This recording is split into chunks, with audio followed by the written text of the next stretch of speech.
Absolute majority ಅಂತೆಲ್ಲ ಅಂದ್ಕೊಂಡಿದ್ದಾರೆ. ಈಗ ಜವಾಬ್ದಾರಿ ಭಾಳ ಆಗಿದೆ ನಮ್ಮ ಲಕ್ಷ್ಮೀಬಾಯಿ ಹೆಬ್ಬಾಳ್ಕರ್ ಮೇಲೆ.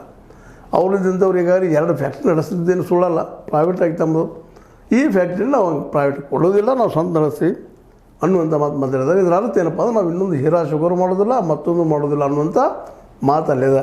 ಯಾಕಂದ್ರೆ ಈಗ ಪಾಪ ರೈತರು ಗಾಬರಿ ಆಗಿದ್ದಾರೆ. ಸಹಕಾರ ಕ್ಷೇತ್ರದೊಳಗೆ ಈ ರಾಜಕಾರಣಿಗಳು ಎಲ್ಲಿ ಹೋಗ್ತಾರ ಅದೆಲ್ಲನೂ ಒಟ್ಟು ದಿವಾಳಿ ಇಡುವಂಥ ಮಟ್ಟಕ್ಕೆ ಅಥವಾ ಕಾಶಿಯವರು ಹೋಗೋ ಮಟ್ಟಕ್ಕೆ ಬಂದಿದ್ದು ನೋಡ್ಕೊಂಡು ಭಾಳಷ್ಟು ಫ್ಯಾಕ್ಟ್ರಿಗಳು ಇವತ್ತು ರೈತರು ಅನಿಸ್ತಾ ಇದ್ದಾರೆ. ಬಟ್ ಅವರಲ್ಲಿ ಯೂನಿಟಿ ಇಲ್ಲ ಅನ್ನೋದು ಇದನ್ನು ಮತ್ತು ಸ್ಪಷ್ಟ ಆಗಿದೆ. ಸ್ವತಂತ್ರವಾದ ಮೀಡಿಯಾಗೆ ಬೇಕಾಗಿರುವುದು ಸ್ವತಂತ್ರ ಧ್ವನಿ. ಆ ಸ್ವತಂತ್ರ ಧ್ವನಿ ಉಳಿಸಲು ನೀವು ಮಾಡಬೇಕಾದದ್ದು ಇಷ್ಟೇ. ಅದೇನಪ್ಪಾ ಅಂತಂತಂದ್ರೆ ನಿಮ್ಮ ಕೈಲಾದಷ್ಟು ಸಹಾಯ ಈ ಚಾನಲ್ಗೆ ಮಾಡಿ ಹಾಗೂ ನಿಮ್ಮ ಧ್ವನಿಯನ್ನು ಕಾಪಾಡಿಕೊಳ್ಳಿ.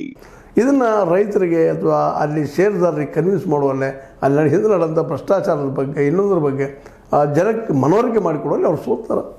ಅಥವಾ ಅಲ್ಲಿ ನಡೆದೇ ಏನೋ ಅನ್ನುವಂಗೆ ನಮ್ಮ ಈ ಮತದಾರರು ಹಾಕಿಬಿಟ್ಟಿದ್ದಾರೆ ಮತ. ಈಗ ಹೀಗಾಗಿ ಗೆದ್ದಿದ್ದಾರೆ, ಗೆದ್ದವ್ರು ನಾವು ಸ್ವಾಗತ ಮಾಡಲೇಬೇಕಾಗ್ತದೆ. ಯಾಕಂದ್ರೆ ಈ ವಿಶೇಷ ಏನಪ್ಪ ಅಂದ್ರೆ ಅಲ್ಲಿಯ ಷೇರುದಾರರ ಮನಸ್ಸಿನಲ್ಲಿ ಏನದ ಅದನ್ನು ಮಾಡಿದ್ದಾರೆ ಅವರು.